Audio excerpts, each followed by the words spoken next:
아니 면이 앞면이 저기 아니 이렇게 세워도 이렇게 나무를 세우니까 참. 섞어. 여기에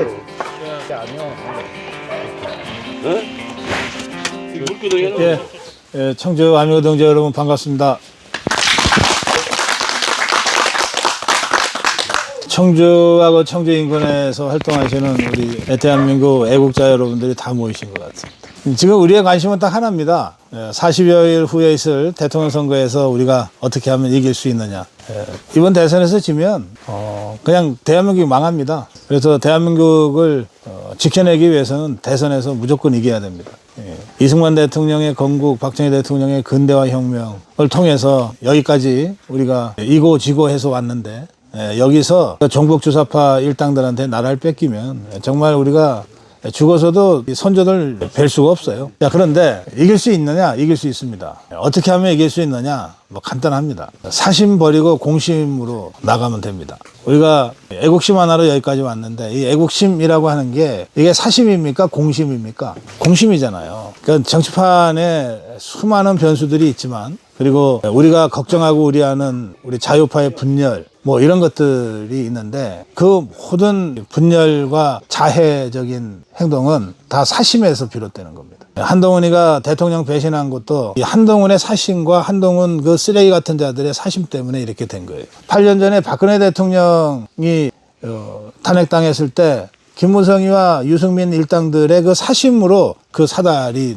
난 거잖아요. 이것들이 사심보다 공심을 조금만 앞세웠어도 대통령 국회에서 탄핵 소추가 안 돼요. 탄핵 심판을 갈 이유도 없어져요. 그러니까 지금 우리가 이렇게 어려운 상황에 빠지게 된 것은 공심이 아니라 사심을 앞세운 쓰레기 같은 것들 때문에 이렇게 됐다는 겁니다. 그래서 우리가 지난 넉 달여 동안 대통령 지키고 대한민국 지키기 위해서 탄핵 저지투쟁을 광화문, 헌재 앞에 또 전국 각지에서 수많은 자유파 국민들이 일어서서 했잖아요. 또 123 계엄에 계몽된 청년들이 다 일어났잖아요. 지금도 그 청년들이 연어겐 외치고 있잖아요. 이들에게 무슨 사심이 있었겠어요. 사심을 버리고 공심으로 하나가 됐기 때문에 우리가 그 험난한 투쟁을 해올 수 있었지 않습니까? 그럼 그 공심으로 대선을 치르면 돼요. 그러면 우리 자유파 국민들 약간의 차이는 사람이니까 있을 수밖에 없지만 대한민국을 지켜야 되겠다. 대통령의 뜻을 계승해야 되겠다고 하는 이 공심은 이런저런 작은 차이를 아무것도 아닌 걸로 만들잖아요.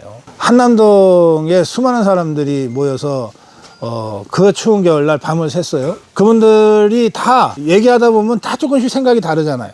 그런데 분열되지 않고 흩어지지 않았잖아요. 그것은 대통령을 지켜야 되겠다, 대한민국을 지켜야 되겠다고 하는 그 공심이 압도적이었기 때문에 그런 거예요. 근데 지금 우리 자유파 진영이 굉장히 어수선한데 이 어수선한 것은 공심을 사심이 지금 앞서 있기 때문에 그렇습니다. 지금 8명의 국민의힘 후보들이 나와 있는데 그 8명 중에 사심이 앞서 있는 것 같은 사람 그 머릿속을 들어가 보지 않았으니까 우리가 짐작하고 느낄 수밖에 없는데 저 사람은 어쨌든 이 공심보다는 사심이 앞서 있는 것 같다. 또 저 사람은 사심보다는 공심이 앞서 있는 사람인 것 같다. 어느 정도 구별되죠? 그러면 국민의힘 후보 중에 사심이 앞선 사람, 사심이 앞서 있는 사람이 만약에 후보가 됐다. 별로 그럴 일은 없겠지만 만약에 그러면 이 사람은 국민의힘 후보라고 하는 기득권이 확 생겨버리잖아. 그러면 국민의힘 바깥에 있는 우리 자유파, 뭐 황교안이다, 자유통일당 후보다, 한덕수다 이런 사람들하고 2단계 단일화를 해야 되는데 2단계 단일화 하려면 지가 국민의힘 후보가 됨으로써 얻게 되는 수많은 기득권이 있어요. 그걸 내려놔야 되거든. 그 사심을 내려놓고 내가 지더라도 우리 자유파가 하나가 돼서 종북주사파를 꺾고 대한민국 지키고 대통령 뜻을 이어받아야 되겠다. 이런 공심이 앞서야 되거든. 그런데 이 공심보다는 사심. 야, 내가 어떻게 얻은 후보인데 내가 이 후보를 하면 정말 운 좋으면은 대통령도 될 수 있고 설사 지더라도 내가 당대표는 할 수 있는데 당대표를 하면 당장 1년 후에 지방선거 공천권 내가 행사하는데 그러면 이 공천 받겠다는 건 자들이 전부 나한테 줄 서서 돈도 갖다 주고 뭐도 갖다 주고 할 텐데 이 사심이 앞서면 후보 단일화를 못 해요. 안 해요. 에이 설마가 사람 잡는 거예요. 8년 전에 그랬어. 8년 전에 박근혜 대통령 탄핵 직후 생각을 해보세요. 그때 당원권 정지돼서 당 후보 자격도 없던 홍준표를 하도 다른 후보들이 헤매니까 당시 당 지도부가 이 당원권 정지라고 하는 제재를 풀었어요. 그래서 후보가 됐어. 그래가지고 당시 자유한국당 후보가 됐잖아요. 그러면 그때도 지금과 똑같잖아요. 그때도 우리 자유파가 비록 탄핵은 당했지만 똘똘 뭉쳐서 문재인을 꺾었어야지. 문재인을 꺾고 대한민국을 지켜야 된다. 이 공심이 앞섰다면 홍준표가 당시에 안철수랑 후보 단일화를 했을 거예요. 그러면 우리가 이겼어요. 그러면 홍준표가 대통령 됐다고. 3년 전에 윤석열 대통령이 후보로 나갔는데 상대인 이재명이하고 혼전을 벌였잖아요. 그 안철수랑 단일화 했잖아요. 맞아요. 두 사람이 사심보다는 공심을 앞세웠기 때문에 단일화에 성공할 수 있었고, 그래서 이재명이를 0.73% 차이로 꺾었거든. 8년 전에 홍준표의 선택, 3년 전에 윤석열의 선택은 완전히 다른 거예요. 사심을 앞세운 정치인과 공심을 앞세운 정치인의 선택이 그렇게 다른 거예요. 그리고 그 결과는 파국적이야. 사심을 앞세워서 지 기득권에 연연해 하다가 나라 잃을 뻔했어. 그 절체절명의 위기에서 사심보다는 공심을 앞세우고 나가니까 우리가 이겨서 무너질 뻔한 대한민국을 그나마 다시 일으켜 세울 수 있었거든요. 지금 똑같은 거야. 누가 후보가 되건 국민의힘의 후보는 국민의힘 바깥에 있는 한덕수, 황교안, 그리고 자유통일당, 이 후보와 자신이 108명의 정당 후보라고 하는 이 엄청난 기득권을 내려놓고 그거보다 비교할 수 없이 중요한 공심을 향해서 자기를 던질 수 있는 사람이 후보가 돼야 돼요. 또 이 당 밖에 황교안도 자유통일당 후보도 한덕수도 국민의힘 후보가 결정이 되면 이 사람 굉장히 강력한 사람이 되거든요. 이 강력한 사람하고 후보 단일화를 해서 이길 가능성보다는 질 가능성이 더 많을 거예요. 지더라도 자유오빠가 함께하기 위해서 내 한 번 던지겠다, 이런 공심을 가지고 제2차 후보 단일화를 할 수 있어야 돼요. 저는 사람에 대해서 이렇게 단정적으로 평가하는 것이 매우 좀 위험하기도 하고, 저도 이렇게 평가를 하다 보면 저도 굉장한 리스크를 안게 되지만, 그러나 워낙 상황이 절박하기 때문에 또 시간도 별로 없기 때문에 제가 좀 위험 부담을 안더라도 이런 관점에서 제가 구체적으로 말씀드리는 거예요. 국민의힘에서 자신의 기득권을 다 던지고 사심을 누르고 공심으로 당 밖에 한덕수, 황교안, 자유통일당 후보와 단일화를 할 수 있는 사람, 현재 8명 중에는 3명밖에 없다. 김문수, 나경원, 이철우. 네. 그러니까 셋 중에 누구라도 좋은데 그 셋 중에 한 명을 국민의힘 후보로 뽑아야 돼요. 그래야 그 사람이 국민의힘 후보라고 하는 엄청난 기득권을 내려놓고 똑같은 조건으로 한덕수와 경선 다시 하고 황교안과 경선하고 자유통일당과 경선을 해낼 수 있는 거예요. 그러니까 황교안, 이 사람 적어도 자유파 전체의 승리를 위해서는 이 사람은 이미 후보 아니에요.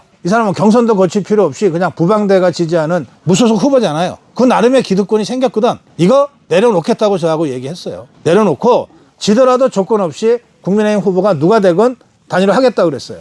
저는 한덕수도 마땅히 그러할 거라고 생각합니다. 그 정도의 공심이 없으면 자격이 없는 거지. 저는 자유통일당 후보도 그런 사람이 후보가 돼야 된다고 생각해요. 그 다음에 지금 사실 우리 자유파의 그 광장운동을 주도하는 것은 윤어게인이에요. 전국 각지에서 오늘도 윤어게인 집회가 수없이 많이 열리잖아요. 이 윤어게인을 주도하는 2030 세대야말로 사심이 이만큼도 없는 이 공심으로 가득한 우리 미래들이에요. 그래서 저는 이번 선거에서 우리가 비록 어려운 상황이지만 이길 수 있다. 이기는 방법은 간단하다. 딱 하나 있다. 모든 대권주자들이 다 사심 내려놓고 공심으로 하나가 되는 거다.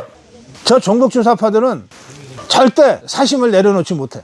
왜냐하면 우리나라 최고의 기득권자들이니까. 그래서 사심을 내려놓지 못하니까 어쩔 수 없이 학살하는 거야. 이재명의 사심을 관철하기 위해서 비명계, 반명계의 사심에 가득 찬 또 다른 비명계, 반명계를 학살하는 거야. 그래서 저 종북주사파들은 사심으로 가득 찬 집단들이기 때문에 지그들끼리 지지고 뽑고 싸우게 돼 있어. 또 이준석이라는 거가 우리 쪽에서 나왔다고 해서 우파라고 생각하시면 안 돼. 지금 우파냐 좌파냐가 중요한 게 아니라 우리 자유파 진영 안에서 사심 없이 자신의 기득권을 내려놓을 수 있느냐 없느냐가 더 중요해요. 이준석이 이자가 자신의 기득권을 내려놓을 자예요?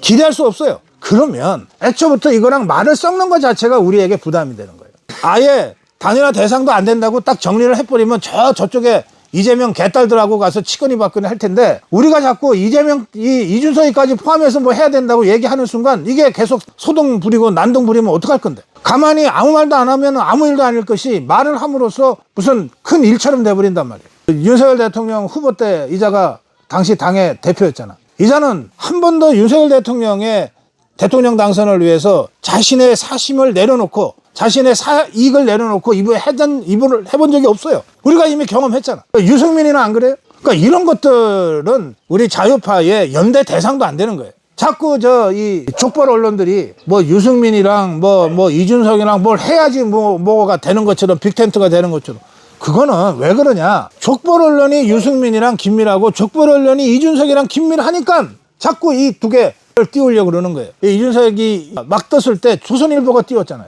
유승민이가 박근혜 대통령 배신할 때 조선일보가 적극 밀었잖아요. 그래서 이런 식의 족벌 언론이 얘기하는 이런 이른바 택도 아닌 빅텐트, 이거 빅텐트도 아닙니다. 아주 허접하게 쓰러져가는 텐트인데 이런데 우리가 끌려다니면 안 돼요. 우리가 생각하는 자유우파 빅텐트는 국민의힘 후보, 그중에서도 김문수나 나경원이나 이철우가 됐으면 좋겠고, 여기에 자유통일당 후보 황교안, 그리고 한덕수, 그리고 우리 2030 윤호개인 세력이 함께 할 수 있는 이게 빅텐트예요. 이 빅텐트를 성사시키려면 후보들이 사심을 내려놔야 된다. 다른 거 없다. 매우 어렵지만 이걸 결단하면 우리 자유우파가 이긴다. 이번에 이긴다. 그렇게 말씀드릴게요. 네, 제 말씀 여기까지만 할게요. 질문이나 뭐 의견이 있으시면 뭐든 좋습니다.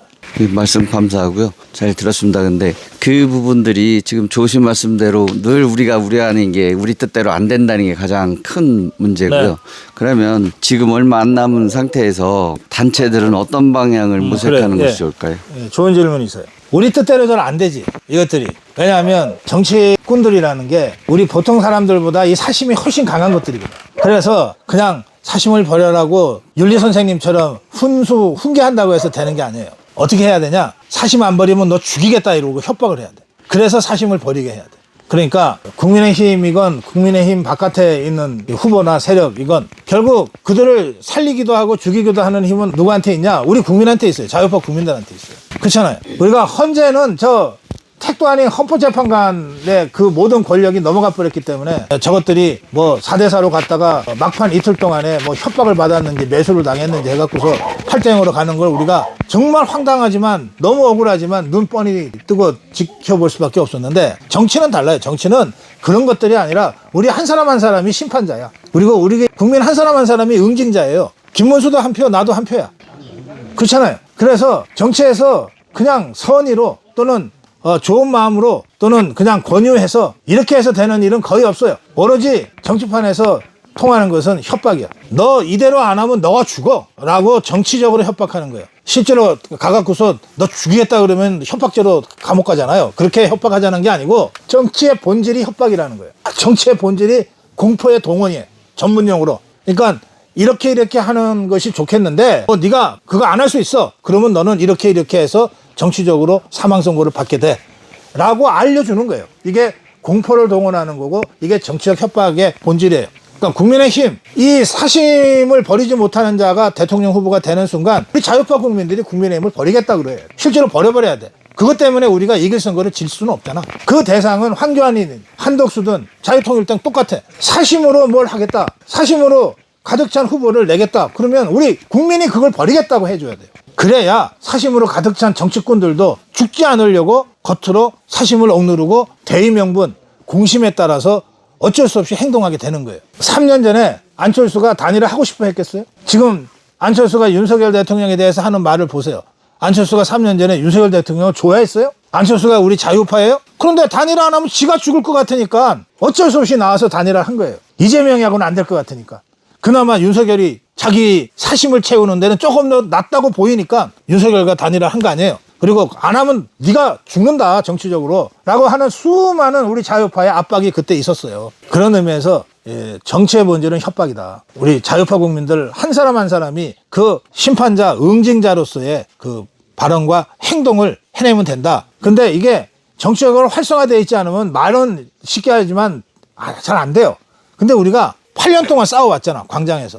지난 넉 달 동안 광장에서 싸워왔잖아. 그래서 이 자유파가 모여서 소리치는 게 얼마나 무서운 힘이 되는지를 우리가 다 지금 체감하고 있거든. 그래서 단순히 좋은 말로 권유하는 것이 아니라 이 사심을 버리지 않으면 죽는다. 공심으로 모여야 승리할 수 있다. 거기에 장애물이 되는 자는 우리가 자유파가 응징하겠다. 이것들을 행동할 준비를 하고 이렇게 구도를 만들어 가야 됩니다. 또 다른 질문 의견 받을게요. 윤석열 대통령 당선되면서부터 정치에 전에는 관심이 없다가 보수였지만 그러다가 많은 응원을 아프게 하고 고 박사님 유튜브도 많이 듣고 했는데 이번에 파면되면서 너무너무 실망스럽고, 근데 저 같은 지금 여기 오신 분들 다들 똑같을 거란 말이죠.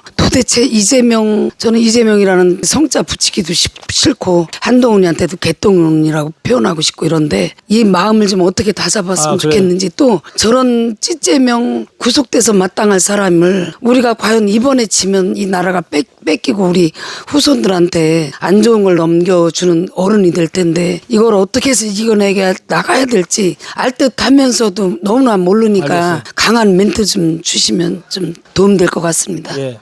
그 목소리를 크게 하거나 또는 막 욕설 섞어서 한다고 해서 그게 강한 메시지는 아니에요. 우선 이번에 우리가 대선에서 만에 하나 진다면 그러면 이제 이재명은 대통령이 되는 거 아니에요. 그러면 이자에 대한 수많은 혐의와 5개 재판은 아무 의미가 없어져요. 그냥 그자는 완전 무죄가 되는 거야. 그리고 윤석열 대통령은 감옥 갈 가능성이 매우 높아져요. 저것들이 윤석열 대통령을 그냥 놔두지 않아요. 김건희 여사도 감옥 보낼 가능성이 많아요.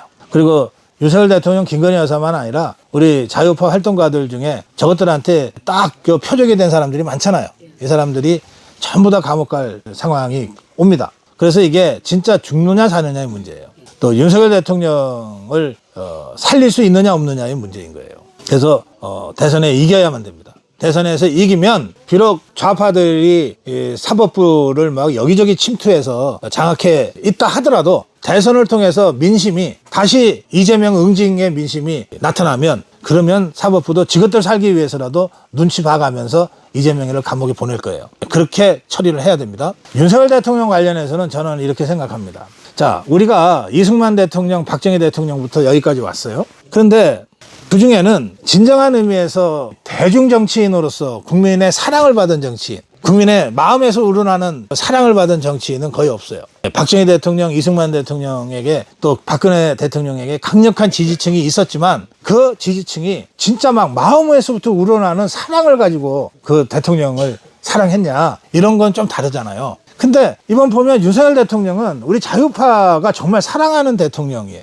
이런 사람은 없었어. 저는 이제 윤석열 대통령이 사저로 가면서 나는 이겼다라고 얘기한 걸 좌파들은 그냥 조롱하고 막 이렇게 왜곡하고 그러는데 저는 윤석열 대통령 진짜 승리했다고 생각해요. 역대 어느 대통령이 또는 전 세계 어떤 정치인이 존경은 하지만 사랑까지 하는 그런 대통령은 없었단 말이에요. 근데 지금 윤어겐 집회를 가보세요. 대통령을 사랑하는 마음으로 그 집회가 이루어져요.